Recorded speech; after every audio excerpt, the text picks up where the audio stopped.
Hello, welcome back to Farm Girl Diaries. My name is Caitlin, and today we're going to be continuing our sourdough journey making sourdough breads. And this bread, when I found this recipe, I was so excited. So we're going to be making a soft honey whole wheat bread from Artisan Sourdough Made Simple by Emily Raffa. So I decided probably about a year and a half ago, that I was no longer going to be making or no longer buying bread from the store. The only grace, I guess, I allow myself is I can buy hamburger buns and hot dog buns. And the reason for that is, especially in the summer times, you have people over last minute, and what do you normally do? Throw on hamburgers and hot dogs on the grill. So I wasn't going to make myself stressed out over, well, I can't have hamburgers and hot dogs because I don't have bread ready. So that's the only grace I allow myself. But all the other bread that I eat, I must make. I don't allow myself to buy it anymore. So obviously one of the trickier ones was finding some sort of sandwich bread that was as light in areas that you buy in the store. So why I decided to do this is I bought some sandwich bread from the store, and it got lost in one of my cabinets, and it had been at least a month. Like, I have no recollection of buying this bread. And I pulled it out, and it was still soft. There was no mold on it, and it was still completely edible. And all I could think about was how many preservatives are in this bread to make it so that it's lasted way longer than it should have. That doesn't make any sense to me. So when you make homemade bread lasts 5 days tops. So just think about all of those preservatives in that bread. Just completely gross me out. Don't want it anymore. I'm good, thanks. Now, it doesn't stop me if I go to someone's house and they're making sandwiches or they have bread they bought at the store. Like, I'll absolutely eat it. But when it comes to what I spend my money on and what I bring into my house, I've made these rules for myself. So one of the hardest bread recipes to find was a sandwich bread. So I have two big requirements for a sandwich bread. One, I need it to be soft and light and fluffy and not dense. A lot of the breads that I found have become super dense, and when they're done, they're bricks. I don't know if that's a me problem, if that's a recipe problem, I'm not really sure. But they've all been yeast breads up to this point. I've never made a sourdough sandwich bread until I started using this recipe, and it was a game changer. The second issue that I have is I don't like breads that require constant attention. Every now and then I love to make like croissants because they're fun and they need my attention, and I can do it on like a good snowy day. But my regular bread that I make weekly, like this sandwich bread, I don't want it where I have to come in every half an hour and knead it and do this and do that and do. I want something where I can just mix it and forget it. So this recipe is just that. It does require a little bit of hands-on work, but it is really, really simple, and you can make this bread in one day. So it is Friday evening at 7 p.m.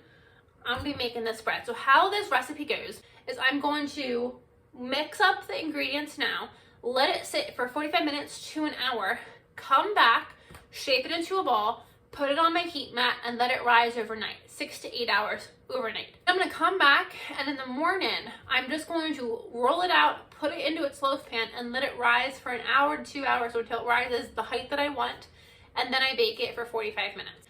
So super, super simple. And if you plan your day accordingly, like I said, you can make this in one day.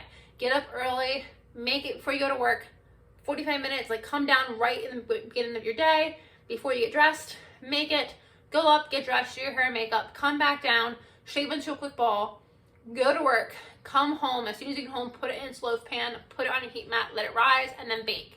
And you could probably have it around your dinner time, depending on what time you get home from work. So it is a flexible bread, but I really like this because I can make this overnight really simply. So with that said, let's dive on in and see how we make this. If you haven't bought Emily Raffa's book, I strongly, strongly suggest it. This is, like I said, my favorite book for sourdoughs, and it has every single bread you would ever need in here. It has bagels and English muffins and biscuit roll or basket rolls. It has everything you could possibly need. I could not say enough about this book. So let's get started on this stone. So I got my starter out last night. I let him rise and fall. About 2 hours ago, I fed him, and I just had him sitting out, and you can see how bubbly he is, and he's all risen. He's happy. So I'm going to use him right now. So again, if you want a more sour bread, you need to just get used to the rise and fall. The hungrier your starter is, the more sour your bread will be. So I don't like such a sour bread, so I'm using him right at his peak. So I need 150 grams of starter.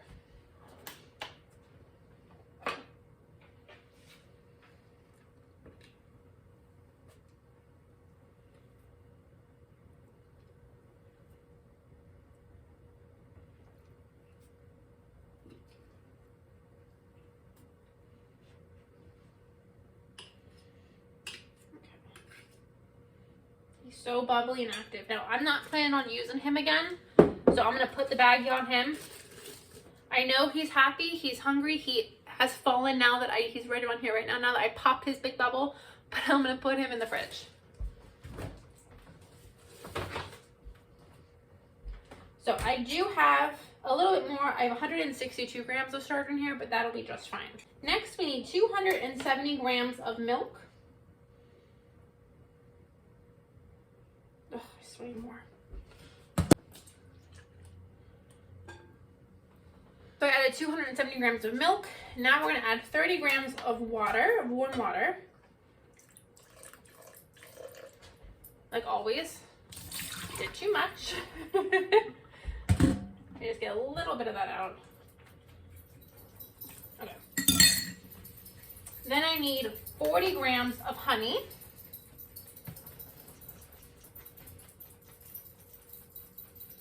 So what I love about this bread is light and fluffy and delicious. The taste of this bread is by far my favorite sandwich bread I've ever made, and I think it's because of the honey. So 40 grams of honey. I'm going to mix all that together. Mix all the wet stuff together first. There is in this book a recipe for regular white bread, but this is the first one I made, and I just think it has so much flavor. So I think this is going to be my forever sandwich bread recipe. Next, I need 120 grams of whole wheat flour.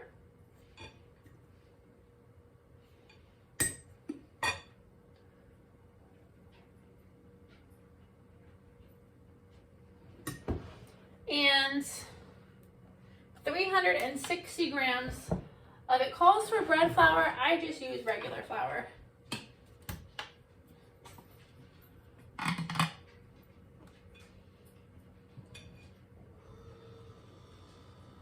Worked out really well. Last thing is I need 30 grams of oil. I forgot that. So I'm just using a regular vegetable oil.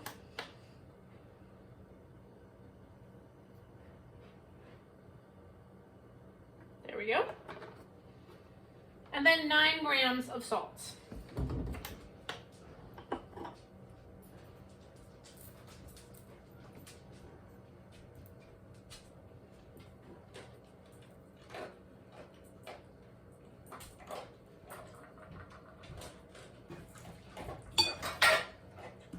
And now we're just going to mix it all together until a dough forms. And then this is what we're going to let sit for an hour before it sits overnight. So I'm just going to give it a quick hand mix.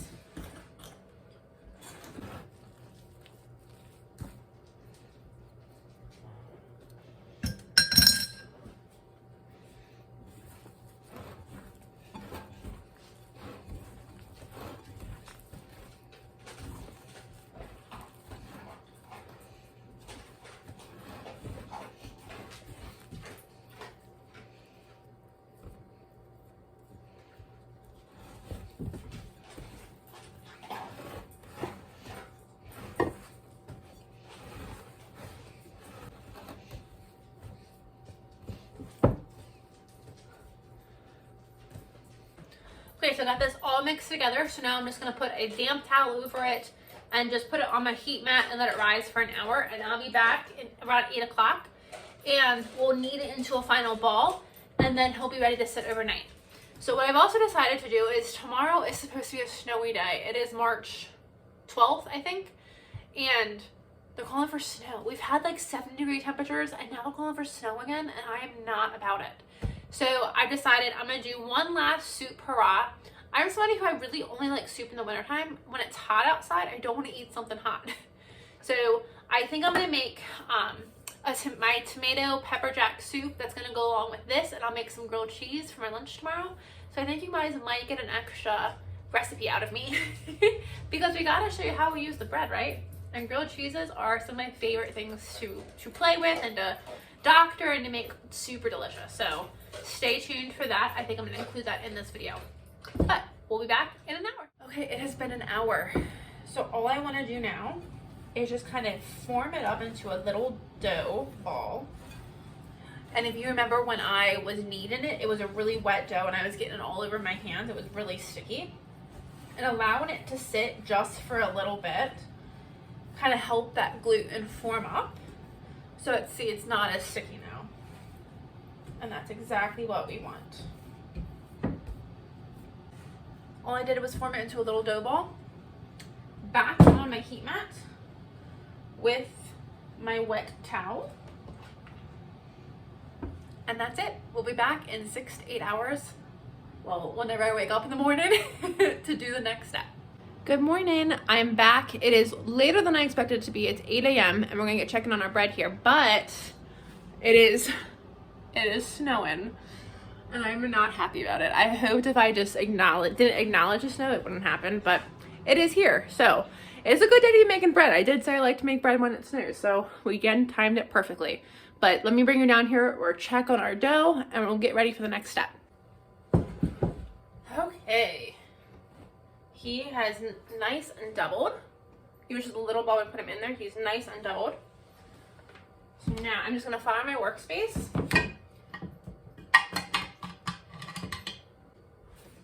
Now what's nice is this dough has been sitting for about 12 hours, which is 4 hours longer than what the recipe said for it to sit, but it's gonna be just fine. So I do love breads that are flexible like this. And this one is definitely flexible. So I'm just gonna get him all out of my bowl. I'm gonna give him a quick knead. I did form a crust on this. My towel did dry out, so I do have a little bit of a crust. So I just wanna knead that back in.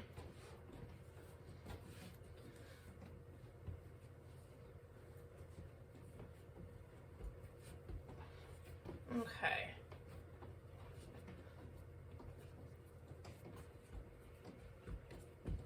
Okay, now I'm gonna let him sit for 5 to 10 minutes just to rest. We've popped any air bubbles that might be in him, but I just kneaded him a little bit.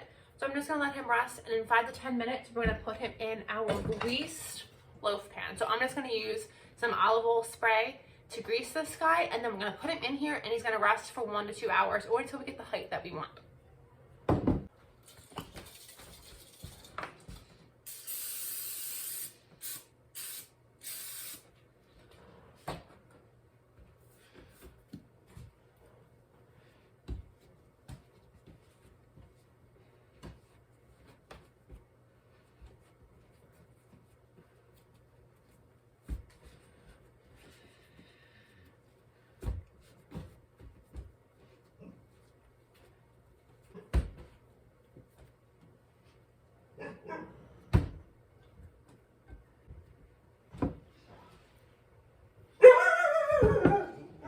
Sawyer.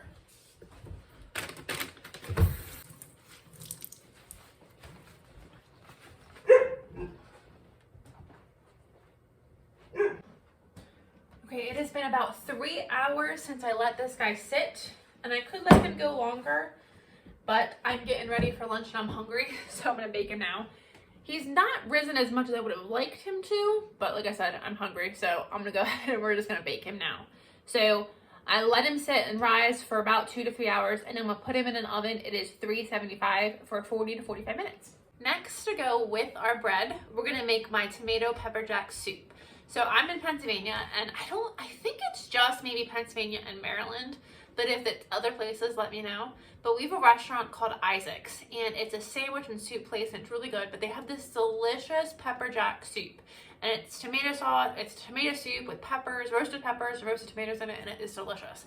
So this is my version of a knockoff pepperjack soup, influenced by Isaac's Deli. With this, you can do kind of different things with it. I like this soup to be smooth, but if you like to have like chunks in it, you can add in a can of like whole tomato, or not whole tomatoes, but like crushed tomatoes. You can add in a can of roasted peppers. You kind of make this your own. I'm not gonna do that because I do like just to have a nice smooth soup. But like I said, if you want something chunky, just go ahead and add in the roasted tomatoes and roasted peppers to give yourself kind of a more thicker soup. You know what I mean? A chunkier, chewier soup. So I'm going to be using my tomato sauce that I jarred up. This is my tomato soup mixture. And this soup is just, this soup here is just very basic seasonings. I think I have some chili powder, some salt, some pepper, some garlic powder. So it just functions as a nice tomato soup, but you see me use it in chili sauce. I've made chili with it. I use it as a tomato sauce all the time. So I'm gonna add this to my pot, and then we're gonna doctor this up just a little bit to get me that spice flavor that I want. So I'm gonna do two quarts.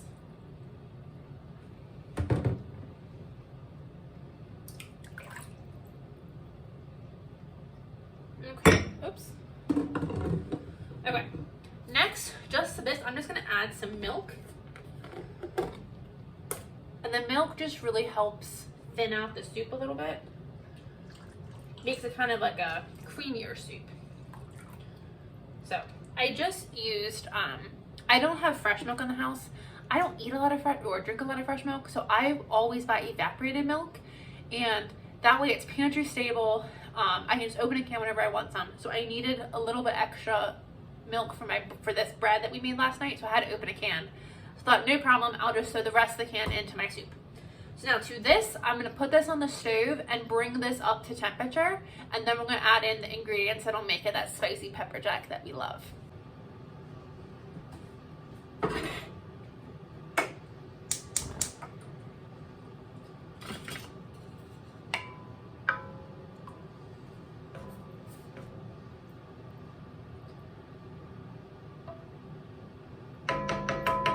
And then right off the bat, I'm going to add some salt and pepper. Smidgen of salt, and a smidgen of pepper.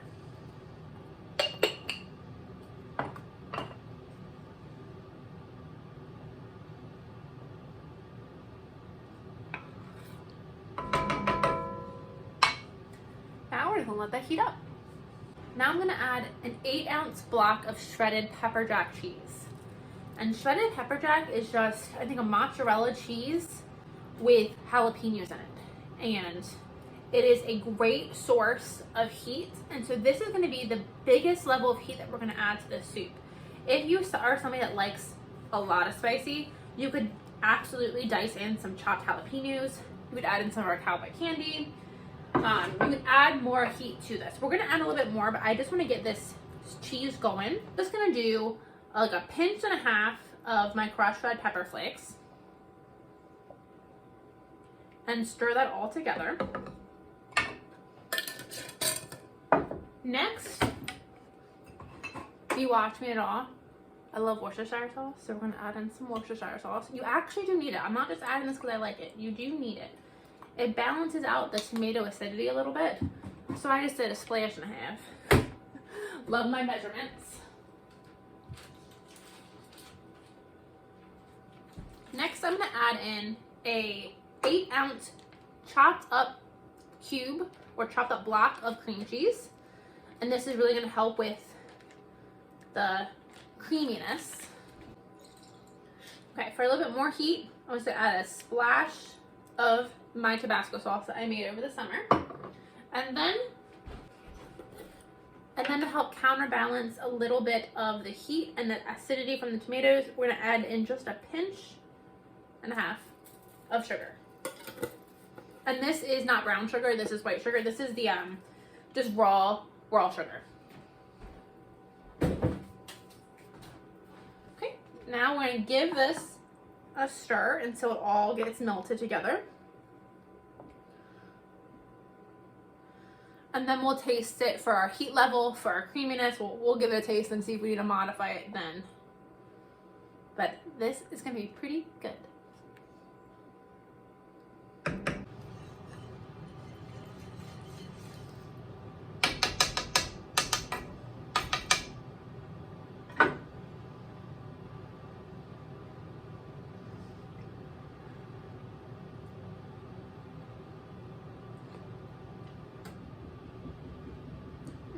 That's really good. It doesn't have a lot of a kick, so I'm gonna add just a little bit more Tabasco sauce. I don't want to make it too hot for my mom, so I'm not gonna add anything else. But it tastes really good. It's a creamy tomato soup that has cheesy goodness and a little bit of a kick to it. Delicious. So I'm gonna let all of that just kind of meld together, all those flavors. My bread is gonna be done in 10 minutes. When the bread's done, we'll get the bread out of the oven and get our grilled cheese made. Okay, so while my bread is finishing up and my soup is just simmering away, I'm gonna get started on my cheeses. So I did a cheese board 2 weeks ago, so I have some leftover cheeses for my grilled cheese that we're just gonna use. This one is I'm using 2 different types of cheddars. This one is a champagne cheddar. And it's just like a mild cheddar with like almost like a fruitiness. It tastes good. And then I just have a wedge of regular sharp cheddar left over. I'd always like to add bacon and apples to my grilled cheeses. I don't have any bacon and apples cooked. Should I? I don't have any apples, period. But I have bacon, but I don't have any bacon cooked. And now I wasn't planning on cooking bacon. And now I'm like, cook the bacon. Well, to go with this as well, found this at Giant when I did my cheese board. It's a hot pepper bacon jam. It's delicious. So that's gonna be my jam for the sandwich. And I think I'm gonna make the bacon. So let's make some bacon.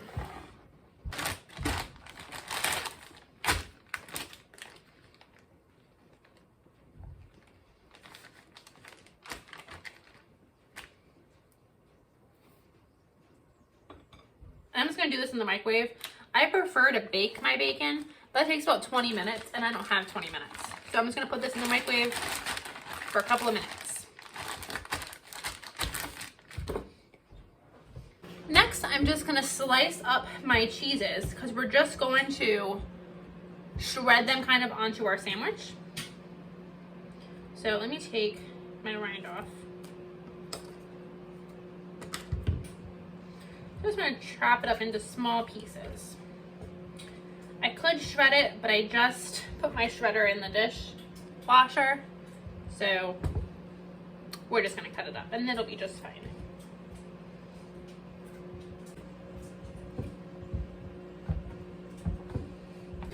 And I like doing different types of cheeses. So I have a mild cheddar and a sharp cheddar. I would like if I had like an Asiago or something like that.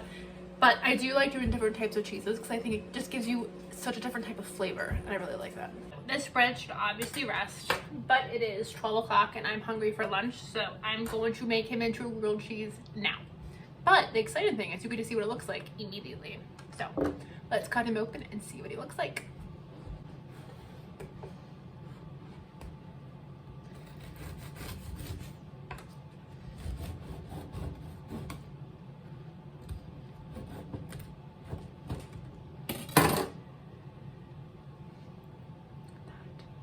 You can see the steam coming out. He is nice and soft, not dense. He's beautiful. Now, he obviously is still hot. I should be letting him sit, and I'm not. Do as I say, not as I do. Let him sit before you cut him.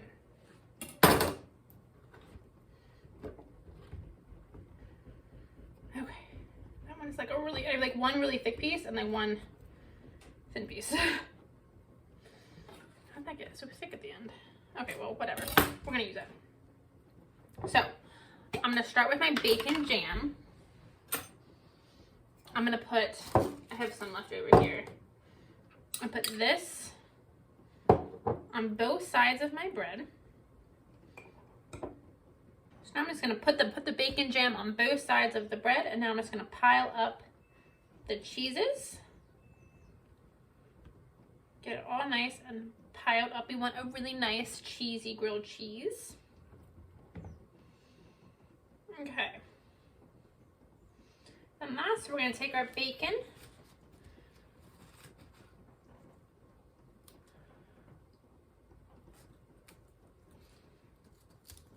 Okay. Oh, that one has to be mine. Now let's see if we can flip all of this over. Not making too much of a mess. Okay. So I piled my grilled cheese together. I did my bacon jam and my cheese and my bacon. And because the bread is warm, it is falling apart just a little bit. So we're just gonna make do the best we can. But look at that cheeseburger. I mean, grilled cheese so far. So I got one side buttered. Put him face down and then butter the other side.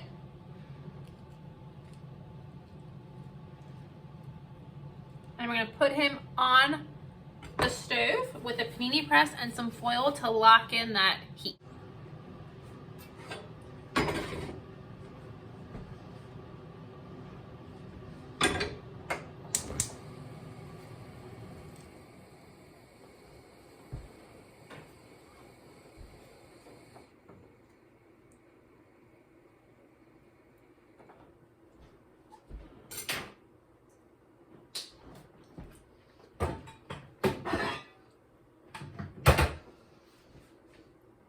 I think it might be too big.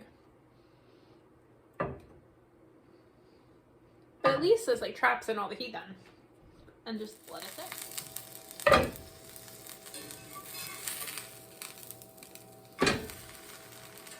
Look at that. That looks so pretty. There's a cheese pool here. Mmm.